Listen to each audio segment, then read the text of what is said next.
Hello commerce के मेरे होनहार छात्रों, कैसे हो आप लोग। मैं हूं कार्तिक शर्मा। मैं आपका स्वागत करता हूं आपके अपने YouTube channel Sharma ji commerce वाले में। तो ये वीडियो बहुत इंपॉर्टेंट होने वाली है क्योंकि इस वीडियो में हम लोग कवर करेंगे important case studies of chapter number 1 business study. आप बोल रहे कि भैया इतनी जल्दी केस स्टडी क्यों करा रहे हो? क्योंकि बेटा केस स्टडीज की importance day by day exam में बढ़ती जा रही है। आपको पता है सीबीएसई ने पैटर्न चेंज किया है। उस पैटर्न में चेंजेस क्या आए हैं? आपकी जो कॉम्प्रिहेंसिव क्वेश्चंस है, मतलब केस स्टडी एमसीक्यू है, वो 10% से बढ़ा दिए गए हैं। तो इंपॉर्टेंस बढ़ गई है केस स्टडीज की। तो इसीलिए हम भी अभी से फोकस करेंगे, एग्जाम के ऊपर नहीं छोड़ेंगे। चलिए बेटा स्टार्ट करते हैं।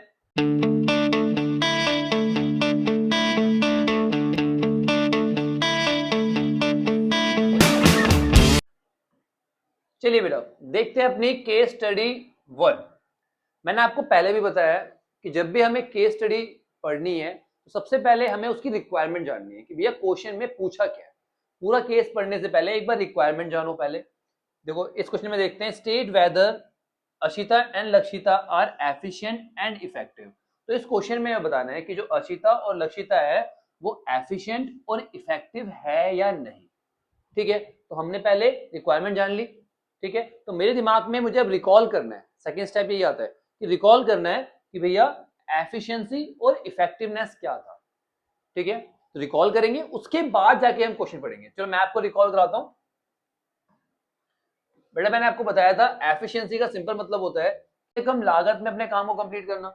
On the other hand effectiveness का मैंने आपको बताया था कि अपने काम को टाइम पर कंप्लीट करना, दिए हुए टाइम लिमिट के अंदर अपने टास्क को कंप्लीट कर लेना।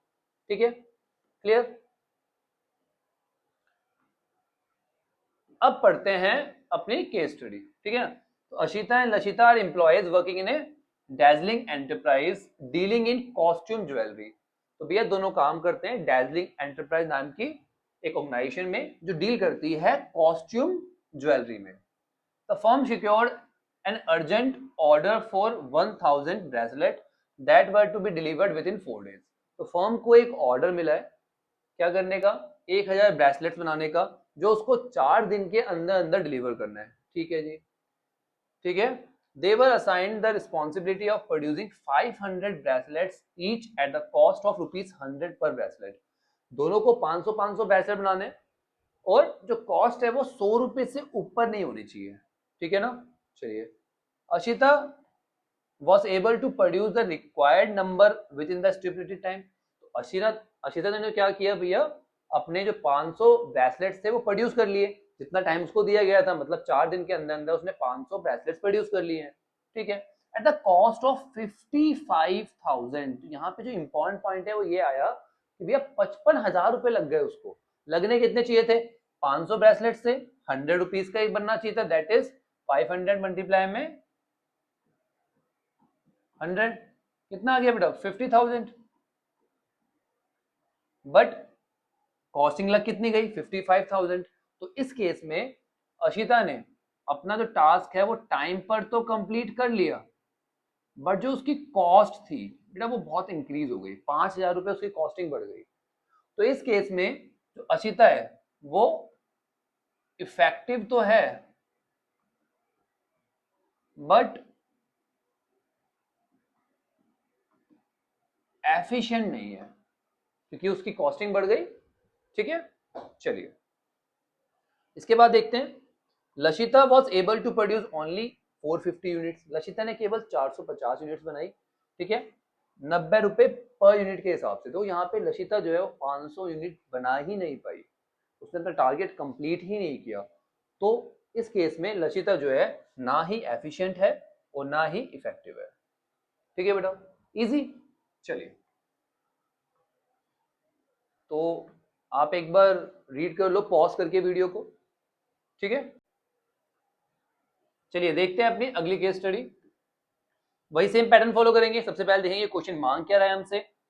What are the various characteristics of management you can find highlighted here. यहाँ पर कौन कौन सी मैनेजमेंट की कैरेक्टरिस्टिक्स को हाईलाइट किया गया है। ठीक है, उनको आइडेंटिफाई करो किस लाइन में है। ठीक है जी, तो हमें समझ में आया कि क्वेश्चन ने मांगा है हमसे कैरेक्टरिस्टिक्स ऑफ मैनेजमेंट। पहले एक बार रिकॉल कर लेते हैं बेटा। ठीक है, आपको पता है मैनेजमेंट की बहुत सी कैरेक्टरिस्टिक्स होती है, जिसमें से पहली है management is a goal oriented process. Management जो है वो एक पर्टिकुलर गोल को अचीव करने के लिए क्या आता है, इसलिए उसको गोल ओरिएंटेड प्रोसेस कहा जाता है। मैनेजमेंट इज ऑल परवेसिव, हर जगह मैनेजमेंट है, ऑर्गेनाइजेशन छोटी हो बड़ी हो, प्रॉफिट मेकिंग हो नॉन प्रॉफिट मेकिंग हो। Management is multi dimension, management के 3 डायमेंशन होते हैं, वर्क, पीपल और ऑपरेशन, तीनों को संभालना होता है, इसलिए उसको मल्टी डायमेंशन कहा जाता है। Management is continuous process, management जो है वो हमेशा चलता रहता है, ठीक है। Management is a group activity, management जो है वो ग्रुप की एक्टिविटीज को, मतलब ग्रुप में जितने भी इंडिविजुअल्स है उनके एक्शंस को यूनाइट करके ऑर्गेनाइजेशन गोल को अचीव करता है। Management is a intangible force, management को हम देख नहीं सकते, ठीक है ना, केवल फील कर सकते हैं, ना छू सकते हैं। इसमें एक पॉइंट नहीं है बेटा, मैनेजमेंट इज डायनेमिक, कि जो मैनेजमेंट होता है वो डायनेमिक होता है, जो इन्वायरमेंट के हिसाब से अपने आप को अडॉप्ट कर लेता है, ठीक है। चलिए अब पढ़ते हैं अपनी case. Josh enterprise decide to have a meeting of all the key employees of different department the organisation. तो भैया एक मीटिंग बुलाई गई, सारे डिपार्टमेंट के जितने भी एम्प्लॉयज थे उनकी। The main motive is to tell employees to keep the target of 20% increase in the sale as the main objective when they work throughout the year. Main जो motive था इस meeting का ये था कि भैया सभी एम्प्लॉयज को बता दिया जाए कि जब भी वो काम कर रहे हैं तो उनको काम करते हुए ध्यान रखना है कि हमें इस बार 20% सेल को इंक्रीज करना है। तो यहाँ पर जो मैनेजमेंट की प्रॉपर्टी आई वो आई गोल ओरिएंटेड, क्योंकि इनका गोल है क्या है, 20% का सेल बढ़ाना। तो ये क्या हो गया बेटा, पहला पॉइंट आ गया हमारे पास, पहला पिक्चर आ गया गोल ओरिएंटेड,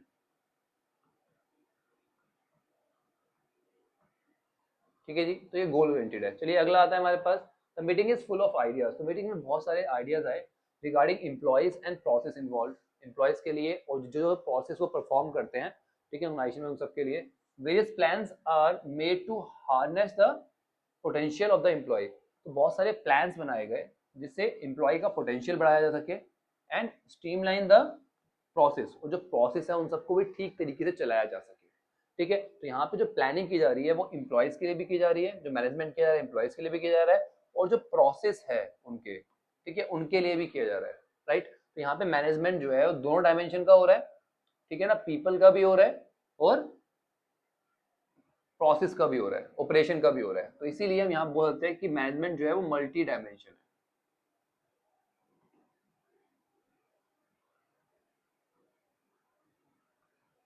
राइट, क्योंकि यहाँ पे डायमेंशंस दोनों ही कवर किए जा रहे हैं, पीपल भी और ऑपरेशन भी, ठीक है। चलिए, how with the pass of few days the external business environment check the capability of the organisation to adapt to the situation. कह रहे हैं आने वाले टाइम में, जैसे कुछ दिन बीते, उस टाइम पे जो बाहर का इन्वायरमेंट था, बिजनेस का जो इन्वायरमेंट था, उसने ऑर्गेनाइजेशन की कैपेबिलिटी जो है ना वो चेक करी कि वो इन्वायरमेंट के हिसाब से अडॉप्ट भी कर सकता है या नहीं कर सकता, ठीक है। तो कंपनी जो थी वो, उसका जो एंड रिजल्ट आया वो उसने फ्लाइंग कलर्स के साथ अपना एंड रिजल्ट जो है अचीव कर लिया, मतलब वो सक्सेसफुल रही। तो यहाँ पर, ठीक है, चेक हो रहा है क्या, बिजनेस इन्वायरमेंट ने उसकी कैपेबिलिटी को चेक किया, और इस कैपेबिलिटी को जब चेक किया गया तो जो बिजनेस था, जो ऑर्गेनाइजेशन थी, जोश एंटरप्राइज जो थी, वो उस पर क्या खरी उतरी, ठीक है। तो मतलब जो ऑर्गेनाइजेशन है वो कैसी है, डायनेमिक है। कैसी है भाई, ऑर्गेनाइजेशन डायनेमिक है, क्योंकि उसने क्या कर लिया, एडॉप्ट कर लिया अपने आप को बाहर के बिजनेस इन्वायरमेंट के हिसाब से, ठीक है बेटा, समझ में आ रहा है। चलिए एक बार आप आंसर रीड कर लीजिए पॉज करके। चलते हैं अपनी अगली केस स्टडी पे। तो वही step, identify the importance of management highlighted above. कह रहा है कि ऊपर मैनेजमेंट की कौन कौन से इंपॉर्टेंस है, इसको हाईलाइट किया गया है। तो एक बार दोबारा से रिव्यू करते हैं किसको, हमारे इंपॉर्टेंस ऑफ मैनेजमेंट को। मैनेजमेंट की कौन कौन सी इंपॉर्टेंस होती है। तो management help in achieving group गोल, जो मैनेजमेंट है वो ग्रुप के गोल को अचीव करने में मदद करता है, ठीक है। मैनेजमेंट जो है एफिशिएंसी बढ़ाता है, कॉस्ट को कम करके रिसोर्स को ठीक से इस्तेमाल करके एफिशिएंसी बढ़ाता है। डायनेमिक ऑर्गेनाइजेशन क्रिएट करता है। पर्सनल्स के ऑब्जेक्टिव, जो जितने भी एम्प्लॉय होते हैं उनके ऑब्जेक्टिव को अचीव करने में उनकी मदद करता है, और सोसाइटी को भी डेवलप करता है, ठीक है। चलिए अब पढ़ते हैं अपना case. A floor manager of a mall is very good manager. एक फ्लोर मैनेजर है जो बहुत ही अच्छा मैनेजर है, as he utilise all the functions of management to minimise cost of maintenance of his area. कि भैया वो चाहता है कि मैं मैनेजमेंट इस तरीके से करूं कि जो कॉस्ट है वो क्या हो जाए भाई, कम हो जाए, मिनिमाइज हो जाए। तो यहाँ पे वो कॉस्ट कम करने की कोशिश कर रहा है, तो मैनेजमेंट जो है यहाँ पे हेल्प कर रहा है क्या करने के लिए, इंक्रीज करने के लिए एफिशिएंसी। ठीक है ना बेटा, यहाँ पे वो एफिशिएंसी को इंक्रीज करने की बात कर रहा है। ठीक है बेटा, चलिए यहाँ पर पहला तो पॉइंट आ गया हमारे पास, increase efficiency, management help in increase efficiency. चलिए इसके बाद देखता है, he directs all the staff member, उसने सभी स्टाफ मेंबर्स को डायरेक्शन दी जो भी उसके अंदर अंडर काम करते थे, to follow the target and advise them to put their effort in the direction of achievement of their target। ये सबको एडवाइस दी गई कि सब जितने भी एफर्ट है, जो जितने भी काम कर रहे हैं, ठीक है, वो किस डायरेक्शन में लगाएंगे, उनके टारगेट को अचीव करने के लिए। टारगेट किसका है, पूरे के पूरे ग्रुप का, राइट। तो जो मैनेजमेंट है उनको हेल्प कर रहा है उनके टारगेट को, गोल को अचीव करने में। यहाँ पे जो है वो आ गया हमारे पास management help in achieving group goal. ठीक है बेटा, ग्रुप गोल, तो ग्रुप के गोल को अचीव करने में हमारी मदद कर रहा है। ठीक है बेटा, चलिए इसके बाद under the guidance of the employee, ठीक है, under his guidance the employee admit that they learn a lot and are able to meet their target. तो उसकी गाइडेंस में, उस मैनेजर की गाइडेंस में जितने भी एम्प्लॉय थे उन्होंने एडमिट किया, उन्होंने माना कि भैया उन्होंने बहुत कुछ सीखा, उनको बहुत कुछ सीखने को मिला, राइट, और वो अपने टारगेट्स को अचीव कर पाए। This had lead to the increase in their salary, जिसकी वजह से उनकी जो सैलरी है वो बहुत बढ़ गई, मतलब एम्प्लॉयज की जो सैलरी है वो इंक्रीज हो गई। तो यहाँ पर कौन सा इंपॉर्टेंस हाईलाइट हो रहा है, यहाँ पे हो रहा है help in achieving personal goal, personal objective. बेटा आपको पता है इंप्लॉइज के ऑब्जेक्टिव फुलफिल हो रहा है कि उनकी सैलरी बढ़ रही है। इंप्लॉइज का ऑब्जेक्टिव क्या होता है, सैलरी बढ़ना, पीर रिकॉग्निशन, उनको लोग जाने, ठीक है ना, और उनको अच्छा इन्वायरमेंट मिले। तो इस तरह के होते हैं हमारे पास ऑब्जेक्टिव होते हैं किसके, इंप्लॉइज के। और इंप्लॉइज कौन होते हैं, पर्सनल्स होते हैं, राइट। तो पर्सनल ऑब्जेक्टिव को अचीव करने में हमारे यहाँ पे मैनेजमेंट मदद कर रहा है। चलिए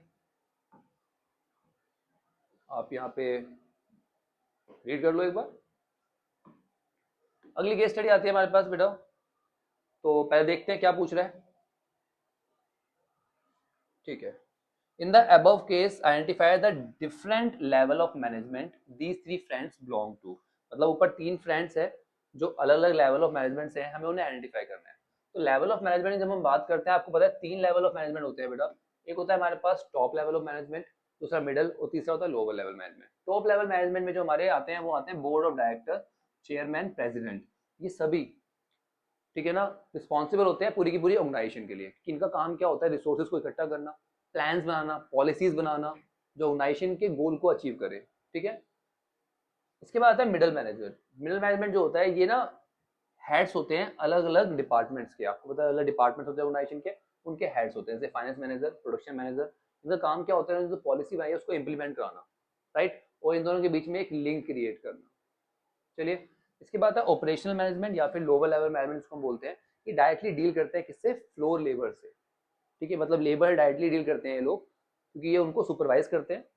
ठीक है, इसलिए इसमें आते हैं सुपरवाइजर और फोरमैन आते हैं। ठीक है, आई होप कंसेप्ट क्लियर हो गया। अब पढ़ते हैं अपना केस। तो अपने केस में बोल रहे हैं धीरज, नीरज और सूरज, ये तीन दोस्त हैं, ये सेम कंपनी में काम कर रहे हैं, ये मैनेजर्स है, बट अलग अलग लेवल ऑफ मैनेजमेंट संभालते हैं। ठीक है, मतलब अलग अलग लेवल पे वर्क कर रहे हैं। एवरी डे वो रोज मिलते हैं और डिस्कस करते हैं अपने काम के बारे में एक दूसरे से। एक दिन जो है उनकी बात हो रही थी, क्या बात हो रही थी देखते हैं बेटा। धीरज ने कहा, these days I am having a lot of problem, कि भैया आजकल मुझे बहुत प्रॉब्लम हो रही है। क्या प्रॉब्लम हो रही है, motivating the people at the shop floor. जो शॉप फ्लोर मतलब जो लोअर लेवल जो हमारे वर्कर्स है, जो एक्चुअल में जो काम कर रहे हैं, उनको मोटिवेट करने में बड़ी प्रॉब्लम हो रही है। ठीक है, चलिए I have decided to purchase 2 new machinery. तो कह रहा है कि मुझे 2 और मशीनरी परचेज करने का मैंने डिसीजन लिया है। ठीक है, I know I will have to set an example by being the best leader, और मुझे एक अच्छा एग्जांपल सेट करना है एक अच्छा लीडर बन के। ठीक है जी, तो यहाँ पर जो धीरज है ना बेटा, वो डील कर रहा है किससे, शॉप फ्लोर के लेबर से, राइट। और वो मशीनरीज वगैरह को भी परचेस करने की बात कर रहा है। तो मतलब ये है हमारा लोअर लेवल, क्योंकि डायरेक्टली उनसे डील कर रहा है, लेबर से, ठीक है, फ्लोर पीपल से डायरेक्टली डील कर रहा है, ठीक है। आगे बढ़ते हैं। Neeraj said I am having problem with knowing the exact requirement of people in my department. तो नीरज कह रहा है कि मुझे प्रॉब्लम हो रही है कि जो मेरे डिपार्टमेंट के लोग हैं उनको एक्चुअल में चाहिए क्या, ठीक है। Different policies have to be inform to the employees so that they become aware of the company goal. वो कह रहा है मुझे ना जो पॉलिसीज है वो बतानी है अपने एम्प्लॉइज को, जिससे उनको कंपनी के गोल के बारे में पता लग सके। I also have to coordinate with other department head, और मुझे बाकी डिपार्टमेंट के हेड के साथ कोऑर्डिनेट भी करना है। बेटा ये सारे काम किसके हैं, क्या बात कर रहा है, कह रहा है कि मुझे अपने डिपार्टमेंट के लोगों के बारे में, मतलब ये डिपार्टमेंट का हेड है, पहला पॉइंट। दूसरा पॉइंट कह रहा है इसको पॉलिसीज बतानी है एम्प्लॉइज को, पॉलिसीज बनाई नहीं है इसने, केवल उसे इन्फॉर्म करना है। पॉलिसीज इन्फॉर्म करने का काम कौन करता है बेटा, middle level, right. Top level बनाता है, उसको इन्फॉर्म करता है, इंप्लीमेंट करवाता है कौन, मिडिल लेवल, ठीक है। तो बेटा समझ में आ गया आपको, ये जो है वो क्या है,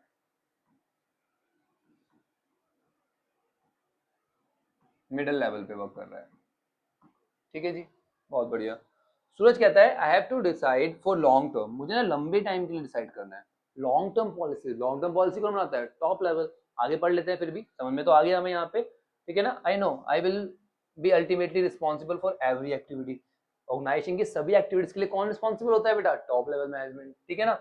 all the policies and strategies required a lot of planning, यार जितनी भी पॉलिसीज और स्ट्रेटेजीज होती है उनमें बहुत प्लानिंग करनी पड़ती है, ठीक है, उनको बनाने से पहले। तो मतलब ये पॉलिसीज बना रहा है, और पॉलिसीज कौन बनाता है, टॉप लेवल मैनेजमेंट। तब तो क्लियर हो गया बिल्कुल ही, ये किसकी बात कर रहा है बेटा, टॉप लेवल मैनेजमेंट की, क्लियर।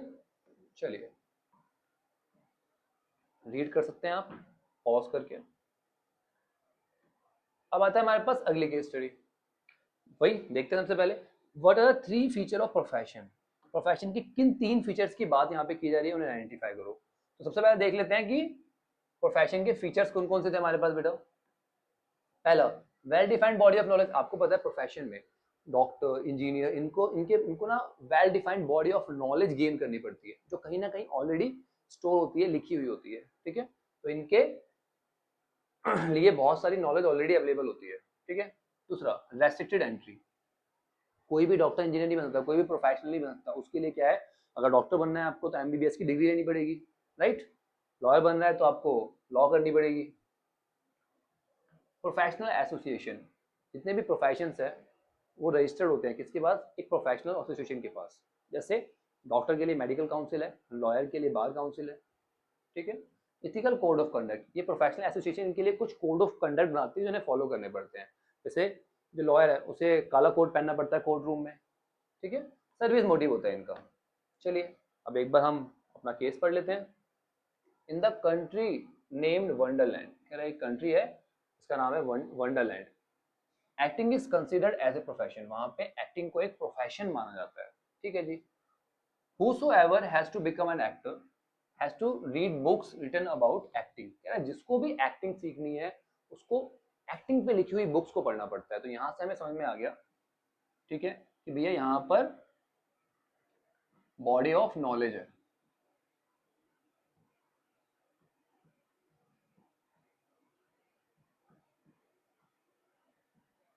ना भाई। सिंपल सी बात है, क्योंकि सब कुछ लिखा हुआ है यहाँ पे, मेंशन है सब कुछ।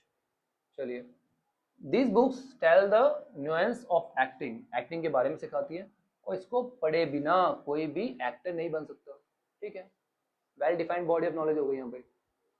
तो जज the ability of an actor examination is conduct, एक एग्जाम किया जाता है, ठीक है, जिसमें एक्टर्स की एबिलिटी चेक की जाती है। Then A degree is assign, degree दी जाती है, राइट। उस डिग्री को अचीव करने के बाद ही कोई भी फिल्म में एक्टिंग कर सकता है। तो यहाँ पे डिग्री दी जाती है, मतलब कोई भी एंट्री नहीं कर सकता। तो यहाँ पे एंट्री कैसी है बेटा, रेस्ट्रिक्टेड है।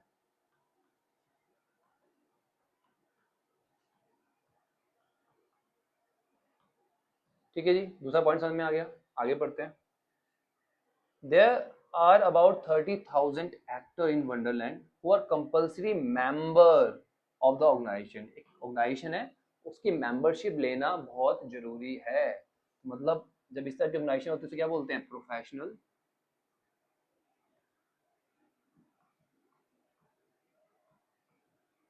ऑर्गेनाइजेशन। ठीक है, प्रोफेशनल ऑर्गेनाइजेशन है इन पे।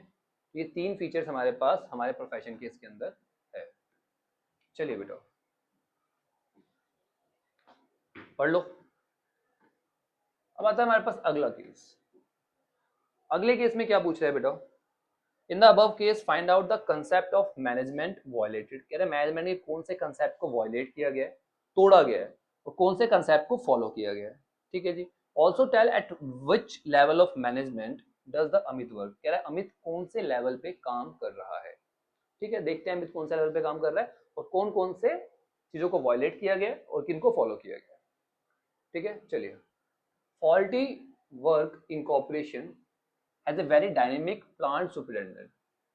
भैया फॉल्टी वर्क कॉर्पोरेशन के पास एक बहुत ही डायनेमिक प्लांट सुपरिटेंडेंट है, उसका नाम है Amit. Who is fond of dealing with the tough situation. जो भैया दीवाना है कि डिफिकल्ट से डिफिकल्ट सिचुएशन को उसको डील करने में बड़ा मजा आता है। वो एक परफेक्शनिस्ट है, मिस्टर परफेक्शनिस्ट है। वो तो बिलीव करता है डूइंग क्वालिटी मैनेजमेंट, कि भैया जब भी मैनेजमेंट करूंगा तो बहुत बढ़िया क्वालिटी करूंगा। ठीक है, every week he prepare a schedule which help in minimizing of wastage of effort and time of the department। तो भैया ये क्या कर रहा है, एक शेड्यूल बना रहा है जो हेल्प करता है मिनिमाइज करने में wastage of effort and time of department. Department का एफर्ट और टाइम दोनों ही वो बचाता है। तो मतलब ये क्या कर रहा है, कोऑर्डिनेशन कर रहा है। तो यहाँ पे कोऑर्डिनेशन को फॉलो किया जा रहा है, जिससे जो शेड्यूल उसने बनाया है वो रिसोर्सेज के वेस्टेज को क्या कर रहा है, मिनिमाइज कर रहा है। अरे हम हर चीज को कोऑर्डिनेट कर रहा है शेड्यूल बनाकर। Clear. He however is upset with the cut throat competition among the employees. Employees में गला काट कंपटीशन चल रहा है, जिसका बहुत ही गलत इंपैक्ट हो रहा है, नेगेटिव इंपैक्ट हो रहा है। किस पे बेटा, पूरे की पूरे प्रोडक्शन पे। मतलब सिंपल सी बात है, जब एक दूसरे से बढ़ते रहेंगे एम्प्लॉइज तो क्या होगा, प्रोडक्शन तो कम होना ही है, ठीक से काम कर नहीं पाएंगे। ठीक है, even after all such problem he is managing the situation very well. अच्छा यहाँ पे आपको दिख रहा है कुछ कट थ्रू कंपटीशन, मतलब यहाँ पे जो एम्प्लॉइज है वो एक दूसरे से कोऑपरेट नहीं कर रहे हैं। क्या नहीं कर रहे हैं बेटा, तो यहाँ पर क्या लैक है, लैक ऑफ कोऑपरेशन। वो कोऑपरेट नहीं कर रहे हैं एक दूसरे से, इसकी वजह से प्रोडक्शन जो है वो कम हो रहा है। ठीक है, चलो 26 फरवरी पे उसने अपने बॉस को इन्फॉर्म किया कि उसने जो टारगेट दिया गया था वो उसने अचीव कर लिया। बेस्ट क्वालिटी से, बढ़िया क्वालिटी के प्रोडक्ट बना लिए और टाइम से बना लिए। बेस्ट पार्ट क्या था कि अभी भी 2 दिन जो है वो बचे हुए हैं। ठीक है, डेडलाइन जो दी गई थी, उसको टाइम लिमिट दी गई थी, उसके में अभी भी 2 दिन बचे हुए हैं। मतलब उसने डेडलाइन से पहले कवर कर लिया अपना टारगेट। इसका मतलब क्या है, वो हो गया बेटा इफेक्टिव। कहता ना इफेक्टिव कौन होता है, जो टाइम से अपने टारगेट्स को अचीव कर लेता है। ठीक है, आगे बढ़ते हैं। However, his boss was not pleased as the cost incurred by his team for the completion of project is more than the allowed limit। Boss खुश नहीं है भाई, क्योंकि इसकी टीम ने पैसे ज्यादा लगा दिए, कॉस्ट ज्यादा इंकर्ड कर दी, मतलब कॉस्ट बढ़ा दी। तो इसने क्या कर दी भाई, कॉस्ट को इंक्रीज कर दिया। ठीक है, अब कॉस्ट इंक्रीज कर दिया तो इसका मतलब इसने क्या वायलेट किया भैया, एफिशिएंसी। ठीक है ना बेटा, क्या वायलेट कर दिया इसने, एफिशिएंसी। इफेक्टिव तो है क्योंकि टाइम पे काम कंप्लीट कर लिया, बट वो एफिशिएंट नहीं है। ठीक है, चलिए। इट ऑल्सो हमें ये भी बताना है ना कि कौन से लेवल पे जो अमित है वो कर रहा है। अमित जो है बेटा प्लांट सुपरिटेंडेंट है ना, और प्लांट सुपरिटेंडेंट जो होता है वो कौन होता है, ये होते हैं मिडल लेवल मैनेजर्स। ये मिडिल लेवल मैनेजमेंट पे काम करते हैं, राइट। ये पूरा का पूरा प्लांट जो है वो यही संभालते हैं। क्लियर हो गया, चलिए रीड कर सकते हो आप यहाँ पे।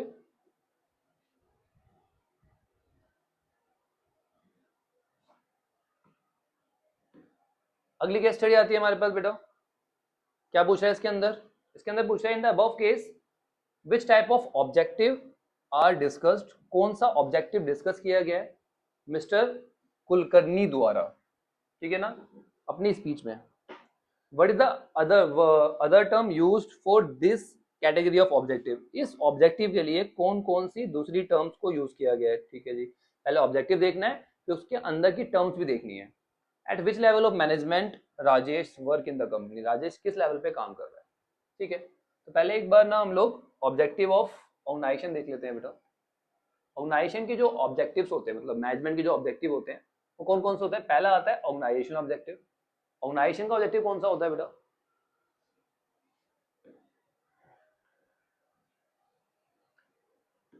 चलिए देखते हैं क्या पूछा है क्वेश्चन ने। In the above case which type of objective are discuss, कह रहा है किस तरह का ऑब्जेक्टिव डिस्कस किया मिस्टर कुलकर्णी ने अपनी स्पीच में, और कौन सी बाकी टर्म्स यूज की गई है इस कैटेगरी ऑफ ऑब्जेक्टिव के लिए, मतलब उस ऑब्जेक्टिव के लिए और कौन कौन सी टर्म्स का इस्तेमाल किया गया है। Eight which level of management does the Rajesh work in the country, Rajesh किस लेवल पे काम कर रहा है। तो केस पढ़ने से पहले एक बार रिवाइज कर लेते हैं हम लोग ऑब्जेक्टिव ऑफ मैनेजमेंट। तो मैनेजमेंट के कौन कौन से ऑब्जेक्टिव है। तो पहला ऑब्जेक्टिव होता है बेटा ऑर्गेनाइजेशन ऑब्जेक्टिव। किसी भी ऑर्गेनाइजेशन का सबसे पहला ऑब्जेक्टिव होता है कि वो सर्वाइव कर जाए, मतलब वो इतना कमा ले कि उसकी कॉस्टिंग जो है वो निकलती रहे, जो वेरिएबल कॉस्ट होती है। एक बार सर्वाइव कर गया उसके बाद टारगेट होता है प्रॉफिट कमाना, कि भैया अब कॉस्ट से ज्यादा कमाना है, जितनी कॉस्ट हुई उससे ज्यादा रिवेन्यू करना है जिससे हमें प्रॉफिट हो सके। उसके बाद वो चाहता है कि ग्रो करूं। ग्रोथ जो है वो अलग अलग टर्म में होती है, कि भैया 2-3 बिजनेस खोल लिए, या फिर प्रोडक्ट्स बढ़ा दिए, इंप्लॉयज बढ़ा दिए, ठीक है ना, सेल बढ़ा दी, वो किसी भी टर्म में होती है। इसके बाद आता है सोशल ऑब्जेक्टिव। जो मैनेजमेंट का ऑब्जेक्टिव है दूसरा होता है सोशल ऑब्जेक्टिव, कि भैया सोशल नीड्स को फुलफिल कर सके, इंप्लॉयमेंट अपॉर्चुनिटीज प्रोवाइड कर सके, लोगों को रोजगार दे सके, सोशल सर्विस कर सके। इसके बाद है पर्सनल ऑब्जेक्टिव, जो पर्सनल ऑर्गेनाइजेशन में काम कर रहे हैं उनका ऑब्जेक्टिव, इंप्लॉयज वगैरह का ऑब्जेक्टिव। इंप्लॉयज का ऑब्जेक्टिव क्या होता है, उनको लोग जाने, उनको फेम मिले, उनको अच्छी सैलरी मिले, अच्छा वर्किंग कंडीशन मिले। ठीक है, चलिए अब पढ़ते हैं अपना केस।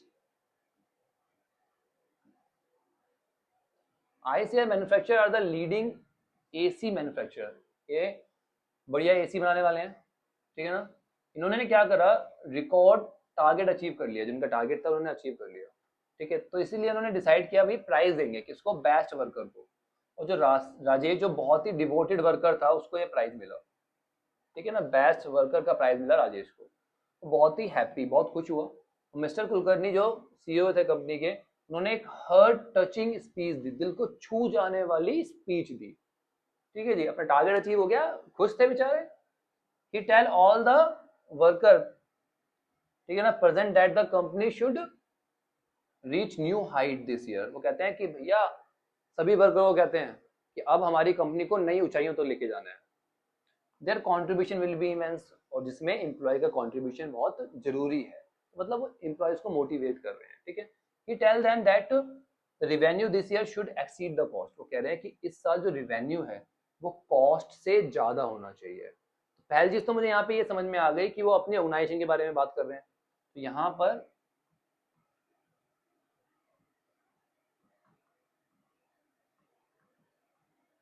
ऑर्गेनाइजेशन ऑब्जेक्टिव की बात हो रही है बेटा। ठीक है जी, ये क्लियर हो गया। और दूसरा ये बोल रहा है कि जो रिवेन्यू है वो कॉस्ट से ज्यादा होना चाहिए, मतलब रिवेन्यू जो है वो कॉस्ट से ज्यादा होगा। जब रिवेन्यू कॉस्ट से ज्यादा होगा तो क्या होगा, प्रॉफिट होगा, है ना। तो ऑर्गेनाइजेशन ऑब्जेक्टिव के अंदर किसकी बात कर रहे हैं, ये प्रॉफिट की। चलो पहला तो मुझे समझ में आ गया, ठीक है ना, जिससे कि बिजनेस का रिस्क कम हो सके, so that in the coming year company could show increase in the number of worker, जिससे कि आने वाले टाइम में कंपनी नंबर ऑफ वर्कर्स बढ़ा सके, नंबर ऑफ प्रोडक्ट बढ़ा सके और सेल बढ़ा सके। तो यहाँ पे सब चीज ग्रो करने की बात हो रही है, ग्रोथ की बात हो रही है। दूसरा जो आ गया यहाँ पे क्या आ गया बेटा, ग्रोथ। ठीक है, चलिए द स्पीच एंड, स्पीच खत्म हो जाती है और प्रॉमिस करते हैं कि भैया सभी लेबर उनका साथ देंगे, सपोर्ट करेंगे उनका। क्लियर है, चलो तो मिल गया हमारे पास हमें ऑब्जेक्टिव, ऑर्गेनाइजेशन ऑब्जेक्टिव है, उसके अंदर कौन से हैं, प्रॉफिट और ग्रोथ। इसके बाद कहते हैं कि राजेश जो है किस लेवल पे काम कर रहा है। राजेश एक वर्कर है, तो वो नॉन मैनेजियल लेवल पे वर्क कर रहा है, फ्लोर पे वर्क कर रहा है। ठीक है, चलिए तो रीड कर लो एक बार आंसर। ठीक है बेटा, चलिए अगली केस स्टडी आती है हमारे पास। क्या पूछ रहा है इसमें, क्वेश्चन नहीं है इसमें, अगले पेज पे होगा। अरे ये तो एमसीक्यू वाला है भाई, ये तो बहुत आसान होते हैं। यहाँ पे तो हमें ऑप्शन दे रखे हैं। ठीक है बेटा, तो जरा पहले रीड कर लेते हैं। Sana is the branch manager of ABC handicraft private limited. Sana जो है वो ब्रांच मैनेजर है। क्या है? ब्रांच मैनेजर, ध्यान रखना। ठीक है, यहीं से मुझे पता लग जाएगा अगर आगे पूछा गया होगा तो। Branch manager. The company's objective is to promote the sale. Sale को प्रमोट करने का ऑब्जेक्टिव है। ठीक है, सेल प्रमोट करनी है इंडियन हैंडलूम एंड हैंडीक्राफ्ट की, मतलब हाथ से बने हुए जो इंडिया के सामान होते हैं उसकी सेल को प्रमोट करने का इनका ऑब्जेक्टिव है, टारगेट है, गोल है, याद रखना। It sell fabric, furnishing, readymade and household item. तो फैब्रिक, फर्निशिंग, रेडीमेड और हाउस होल्ड आइटम बेचते हैं ये, जो ट्रेडिशनल इंडियन फैब्रिक से बने होते हैं। सारा ने डिसाइड करी, क्या डिसाइड करी? Quantity, variety, colour and texture of all the above item. जितने भी आइटम है उन सबका क्वांटिटी, वैरायटी वगैरह सब उसने डिसाइड कर ली। एंड देन एलोकेट रिसोर्स, जितने भी उसके पास रिसोर्स थे वो दे दिए अलग अलग सप्लायर से सामान को परचेज करने के लिए। ठीक है जी। शी अपॉइंट ए टीम, उसने अपॉइंट करी है एक टीम। ठीक है जी, टीम अपॉइंट करी है डिजाइनर्स की और क्राफ्ट्स की, क्राफ्ट पीपल्स की कंपनी में, जो क्या करेंगे? डेवलप करेंगे कुछ प्रिंट्स, इसके लिए बैड कवर्स के लिए। ठीक है, ऑन सिल्क, सिल्क के बने हुए। बहुत बढ़िया। तो प्रोडक्ट जो है वो बनने के बाद बहुत अट्रैक्टिव और इम्प्रेसिव दिख रहा था। ठीक है ना। दे वर रिलेटिवली एक्सपेंसिव, पर क्या था? वो एक्सपेंसिव था, महंगा था। ठीक है ना। In the front of affordability, जब भी अफोर्डेबिलिटी की बात करें तो जिन्होंने जो सिल्क से प्रोडक्ट बनाया था वो महंगा था। ठीक है ना। चलिए, सर ने सजेस्ट किया that they should keep the silk bad covers for the special festive occasion. उसने कहा कि भैया हम सिल्क के बने हुए जो कवर है उनको स्पेशल फेस्टिव ओकेशन के रखेंगे। ठीक है ना। And offer the cotton bad covers on the regular basis. और जो कॉटन बैड कवर्स है उसको रेगुलर बेसिस पे, मतलब रेगुलर बेसिस पे मतलब डे टू डे बेसिस पे हम कॉटन में डील करेंगे। तो जैसे ही फेस्टिवल सीजन आएगा उसमें सिल्क में हम डील करना शुरू कर देंगे, जिससे हमारी कॉस्ट जो है वो कंट्रोल में रहेगी, कंट्रोल में रहेगी। ठीक है जी। चलिए अब पढ़ते हैं हम अपने एमसीक्यूज। तो she appoints a team of designer and craft people in the company who develop some print for bed covers in the bright colour और सिल्क। ठीक है, तो इसने क्या करा? अपॉइंट करा टीम को, किया था। ठीक है, तो कह रहा है कौन सा फंक्शन ऑफ मैनेजमेंट है? मैनेजमेंट के अपने आपको फंक्शन पता है ना, प्लानिंग, ऑर्गेनाइजिंग, स्टाफिंग, डायरेक्टिंग और कंट्रोलिंग। ठीक है, यहाँ पे इनमें से क्या कर रहा है? वो अपॉइंट कर रहा है। और अपॉइंटमेंट का जितना भी काम होता है वो किस में आता है बेटा? स्टाफिंग में। Right person at the right place. तो सही लोगों को अपॉइंट किया गया जिससे वो प्रिंट क्रिएट कर सके। तो यहाँ पे क्या हो गया बेटा? स्टाफिंग हो गया। In the above case the company objective is to promote the sale of Indian handloom. मैंने आपको पहले ही वहां पे मार्क करा दिया था बेटा, सेल की जब बात आ रही थी कि भैया सेल मतलब गोल की बात हो रही है। तो यहाँ पे कौन सा फंक्शन आ रहा है बेटा? मैनेजमेंट का फीचर कौन सा आ रहा है? Feature sorry, management is a goal oriented process. Management क्या है? गोल ओरिएंटेड प्रोसेस है। With reference to the above case at which level of manager Sana is working. मैंने आपको बताया था सना क्या थी? ब्रांच मैनेजर थी, एक पर्टिकुलर ब्रांच की मैनेजर। इसका मतलब क्या है? वो मिडिल लेवल पे वर्क कर रही है। ठीक है बेटा। Sana suggested that they should keep the silk. उसने सजेस्ट किया था ना, उसने बताया था ना कि सिल्क को फेस्टिवल पे रखना है, और अभी जो रेगुलर बेस पे वर्क करना है वो किस में करना है बेटा? कॉटन में, जिससे कि उनकी कॉस्ट जो है वो कंट्रोल में रहे। कॉस्ट को कंट्रोल में करने की कोशिश कर रही है वो, राइट। तो कंट्रोलिंग कर रही है, क्या कर रही है यहाँ पर? कंट्रोलिंग। ठीक है, इजी। चलिए, ये हमारे ऑप्शंस हो गए सॉल्यूशन के। तो बेटा अब आता है हमारा आखिरी केस स्टडी। तो पहले देखते हैं क्या पूछ रहा है question. State the quality of management that the company is lacking. कह रहा है मैनेजमेंट की कौन सी क्वालिटी है जो कंपनी में नहीं है। ठीक है, ये दोबारा वही पूछ लिया बेटा, इसमें दो बार टाइप हो गया। ठीक है, ब्रीफली एक्सप्लेन करने के लिए बोल रहा है। ठीक है जी, कर देंगे। What step should the company management take to bring the company back to the track. Company को दोबारा से ट्रैक पे लाने के लिए मैनेजमेंट को क्या करना पड़ेगा। चलो अब पढ़ते हैं अपना केस। तो company X is facing a lot of problem. Company X को बहुत सारी प्रॉब्लम हो रही है। ठीक है, it manufactures white goods like, क्या बनाती है कंपनी एक्स? वॉशिंग मशीन बनाती है, माइक्रोवेव ओवन बनाती है, रेफ्रिजरेटर बनाती है और एयर कंडीशनर बनाती है। The company's margin are under pressure. जो कंपनी के मार्जिन है वो कम होते जा रहे हैं। And the profit and market shares are declining. Profit और मार्केट शेयर भी क्या हो रहा है? कम हो रहा है। The production department blames marketing for not meeting sale target and marketing blame production department. जो प्रोडक्शन डिपार्टमेंट है वो कह रहा है, मार्केटिंग को ब्लेम कर रहा है कि भैया तुम्हारी वजह से हमारे सेल टारगेट जो है पूरे नहीं हो रहे। और मार्केटिंग डिपार्टमेंट कह रहा है प्रोडक्शन डिपार्टमेंट को कि भैया तुम अच्छे गुड्स प्रोड्यूस नहीं कर रहे, अच्छी क्वालिटी के गुड्स प्रोड्यूस नहीं कर रहे, जिसकी वजह से हमारे कस्टमर जो क्वालिटी चाहते हैं उन्हें वो नहीं मिल पा रही, ठीक है ना, जिसकी वजह से हमारी सेल कम हो रही है। और finance department, the finance department blame both the production and the marketing for declining return on investment and bad marketing. Finance department और भी आगे है, वो दोनों को ब्लेम कर रहा है कि भैया प्रोडक्शन डिपार्टमेंट और मार्केट डिपार्टमेंट दोनों ठीक से काम नहीं कर रहे हो, जिसकी वजह से हमारे मार्केटिंग कम होती जा रही है और हमारे जो इनकम है रिटर्न ऑन इन्वेस्टमेंट है वो कम होती जा रही है। ठीक है जी। तो बड़ा यहाँ तो देख के पता लग रहा है कि सब लोग एक दूसरे को बस ब्लेम करने में लगे हुए हैं, ब्लेम गेम खेल रहे हैं, कोई भी एक दूसरे का सपोर्ट नहीं कर रहा, राइट। मतलब क्या नहीं कर रहा, कोऑर्डिनेट नहीं कर रहा। तो यहाँ पे कौन सा लैक कर रहा है बेटा, कोऑर्डिनेट। ठीक है, तो कोऑर्डिनेशन इज लैकिंग। तो कौन सी क्वालिटी मैनेजमेंट की है, कोऑर्डिनेशन की। आपको पता है बिना कोऑर्डिनेशन के कुछ भी पॉसिबल नहीं है। Coordination is must, coordination is essence of management, right. वही लैक कर रहा है यहाँ पे। तो सही करने के लिए क्या करना पड़ेगा, उन्हें कोऑर्डिनेशन इंप्रूव करना पड़ेगा सब डिपार्टमेंट्स में, राइट। तभी वो अपने ऑर्गेनाइजेशन के गोल को एफिशिएंटली अचीव कर पाएंगे। ठीक है, तो coordination is missing in the management, coordination missing है। The production, marketing and the finance department not working together, तीनों एक दूसरे के साथ नहीं काम कर रहे, right. This and lead to the fall in the market share, जिसकी वजह से उनका मार्केट शेयर भी कम हो रहा है और इन्वेस्टमेंट भी कम हो रही है। तो organisation must improve its coordination, तो ऑर्गेनाइजेशन को अपना कोऑर्डिनेशन इंप्रूव करना पड़ेगा, right. It would help to bring together different department, जिससे कि अलग अलग डिपार्टमेंट जो एक्टिविटीज है वो साथ में जुड़ पाएगी, ऑर्गेनाइजेशन जो है अपने गोल को अचीव कर पाएगा एफिशिएंटली। ठीक है जी, that's it with our video. I hope आपको सभी कंसेप्ट क्लियर हो गए हैं। ऐसी और वीडियोस के लिए अपने भाई को अभी सब्सक्राइब कर लो, क्योंकि आपका भाई आपको अकाउंट्स, इकोनॉमिक्स और बिजनेस स्टडीज में कोई परेशानी नहीं आने देगा। और सभी सब्जेक्ट्स के नोट्स के लिए नीचे टेलीग्राम चैनल का लिंक है, ठीक है, जाके उसे ज्वाइन कर लो, वहां पे आपको सारे नोट्स मिलते रहेंगे। चलिए बेटा, मिलते हैं नेक्स्ट वीडियो में, तब तक के लिए take care, bye bye, study hard.